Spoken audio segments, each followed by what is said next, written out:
All right, Chapter 11 Windshield and Foglight. Safely beyond the ruins of the Cheese Squeeze Club, Ragweed halted. Are you all right? He asked Clutch. Clutch shook her head clear, then looked back toward the club. Oh, Mouse, why do those cats hate us so much? She cried, tears running down her cheeks. Like, what did we ever do to them? You know what I'm saying? They're so big and powerful, and what can we do? Like Zippo, Ragweed did not know what to say.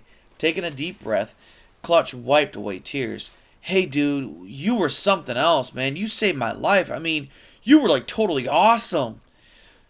You saved mine before, Ragweed said, so we're even. Except I don't think we should stay in here talking. We need to find a safer place. You sure you're okay? Hey, man, I'm cool, Clutch said. But suddenly she turned to look again at what had been the club. Hey, like, what about Dipstick and Lugnut, man? Have you seen them? I'm afraid not. Clutch swallowed hard. What about my guitar? She asked. You smashed it on Silverside's nose. Oh, yeah, right, man. And my deck? It's in Silverside's mouth. Clutch put her paws over her eyes. Oh, total yard sale, she said. Biffed.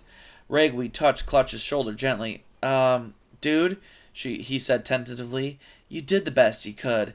Yeah, like maybe, Clutch replied. Suddenly, she grinned.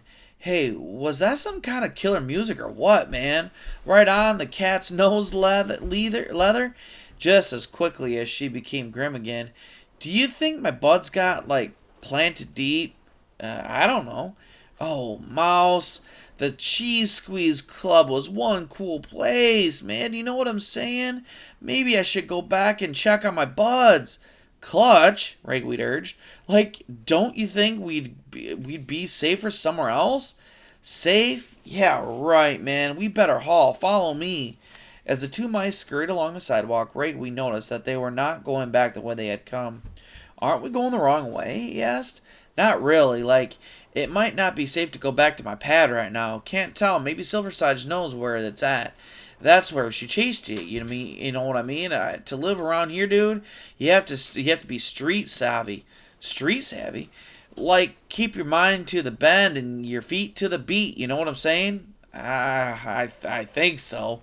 Where are we going? To my old Mouse's place. They'll let us hang till it blows over, man. It's not far. After a 2-block run, Clutch darted into an alleyway and squirmed under a metal wall whose lower edge was old rubber. On the other side of the wall stood a very long, in Ragweed's eyes, immense metal box with a long row of dirty windows. The box was perched on flat tires and painted yellow, though the paint was peeling badly. On one side of the box was written Amberville School District. What is that? Ragweed said. Old school bus, dude, where my parents hang out their tails. Ragweed, who had no idea what a school bus was, decided it was not the moment to ask more questions. Instead, he followed Clutch up into the school bus itself. At the top of the ramp, Clutch paused. My folks are way cool, Mouse. Just be yourself. You'll do fine. Inside the bus, the walls were covered with pictures painted on bits of paper with chewed edges. Oh my, Ragweed murmured. Like my old Mouse is an artist, Clutch said with pride. You know what I'm saying? She stopped so Ragweed could admire the work. At first, Ragweed thought it was dimness of the bus that made it difficult to see the pictures clearly. Then he realized it was not the light but the art that was obscure. The pictures consisted mainly of swirls of colors and curious shapes. He could not begin to tell what they represented, if anything. The old Mouse, his name was Windshield, but we call him Windy, is really into cheese, Clutch explained. That's what he paints. He paints cheese? Ragweed asked, bewildered. Not like cheese itself, man. Like, he does portraits of cheese. You know what I'm saying? Like, see here? That's his famous yellow cheese descending a stairway. This one is from his blue cheese period. Over there is American cheese. That blank picture isn't really blank. It's a hole from some Swiss cheese. I mean, killer amazing. It takes like one wicked mind to think of nothing, don't you think? I bet you can never guess how Wendy does it. No, I think I could, Ragweed admitted. Uses his tail.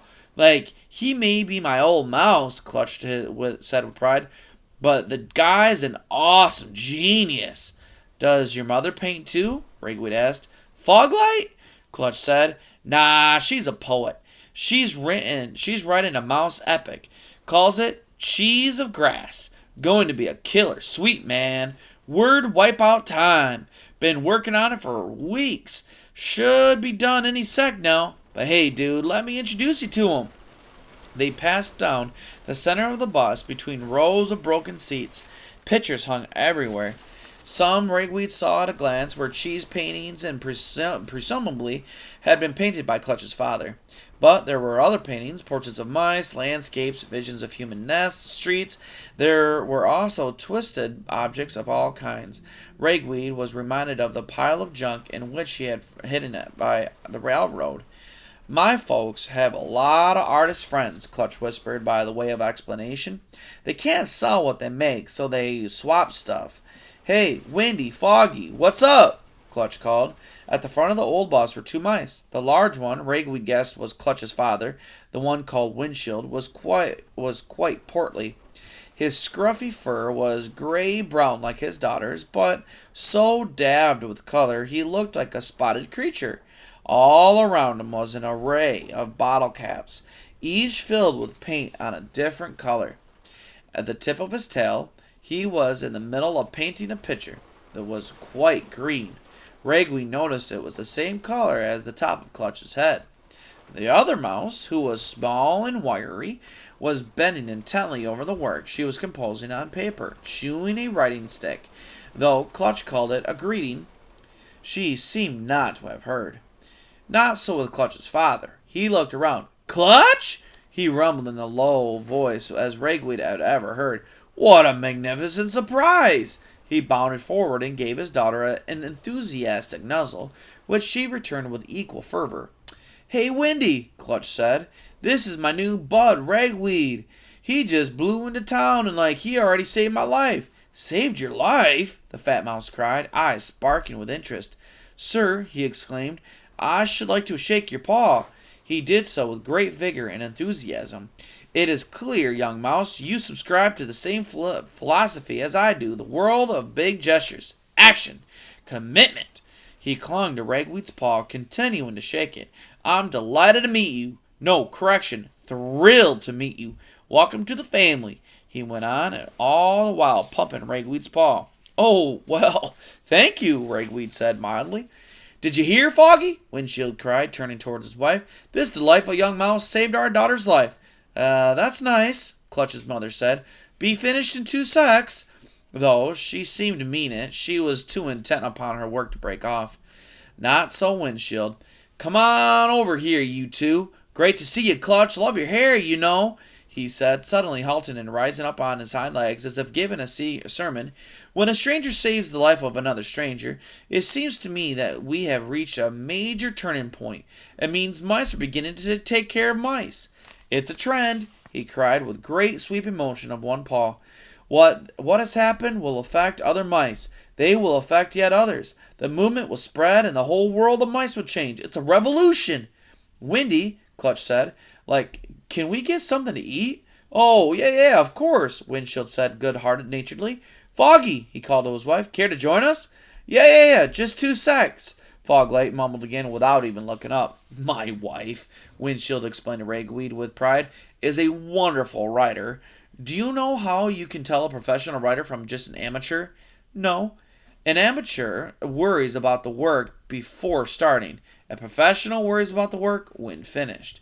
Windshield led the 2 young mice under a seat where food was piled about in random fashion. Help yourself, my dear friends. Now then, Ragweed, the complete story. No detail too small. How did you preserve my daughter's life? I desire to hear it all. It was at the Cheese Squeeze Club, Ragweed began. The Cheese Squeeze Club, Windshield interrupted. These places where young mice congregate are important. When I was young, it was different. We were isolated. Today, a whole new feeling has emerged, a sense of belonging, and these clubs mark a turning point, a trend. The world is changing. Revolution is at hand. Windy, Clutch interrupted. Do you want to know what happened? Certainly. Silversides and Graybar mopped up the club. Cruel, hateful creatures, Windshield cried. Holding down the mice of this town, repressing us. But our time will come. He clenched a paw and held it high. We mice shall rise again. Like, tell me about it, Clutch said. Never give up heart, Windshield proclaimed. Remember, we're at a turning point. Notice that a whole new feeling has emerged. A new sense of belonging. A revolution. Hey, Pops, Clutch said with affection. Like, you've already said that. I have? The artist was truly surprised. At least. Well, repetition is the proof of sincerity. Saying what you mean is important. It's a turning point. A whole new... Windy, Clutch cried, cutting him off. Then Ragweed said, Mr. Windshield, sir, do you think anything can be done about the cats, like make them stop hurting you guys? Windshield seemed deflated. Well, if you put it that way, no. But young fellow, the power of art will. He stopped mid-sentence. That reminds me, he said. He rushed out from under the seat, headed for the back of the bus, and resumed painting. Ragweed looked at Clutch. Like, the power of art will what? He asked her. Beats me, Clutch said, laughing. That's the way the dude always talks. Like, he's, constantly cruising, dreaming, except... you know what I'm saying? Most of his dreams come when he's awake. Clutch, Ragweed said, really isn't there, anything can be done about those cats? Clutch sighed. Hey, dude, I'll tell it like it is, man. There are us mice, okay, and then those are those cats. We don't deserve it, but they hate us. Generally speaking, we lose. Totally. Hey, it's like what's going down, man? A constant struggle. And that's the way it's gonna be. But, Ragweed stammered, it's an awful way to live. Hey, dude, you've been here, what, 1 day? 2? Right? Me, man, I've spent my whole life looking over both of my shoulders for cats. So chill, you know what I'm saying? Keep on living till we die. No other way. It'll come, and there's nothing we can do about it. But hey, baby, will you live with regrets? You'll end up regretting living.